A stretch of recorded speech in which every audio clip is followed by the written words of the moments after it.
gente ia tentar ver as lagoas altiplânicas, ou a lagoa perdida, escondida. Mas ó, não deu não, 45 km só disso aqui, desse hippie.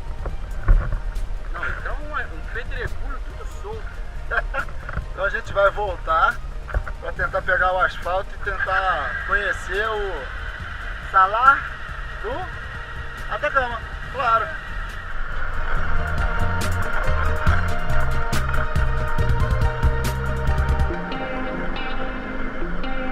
Então,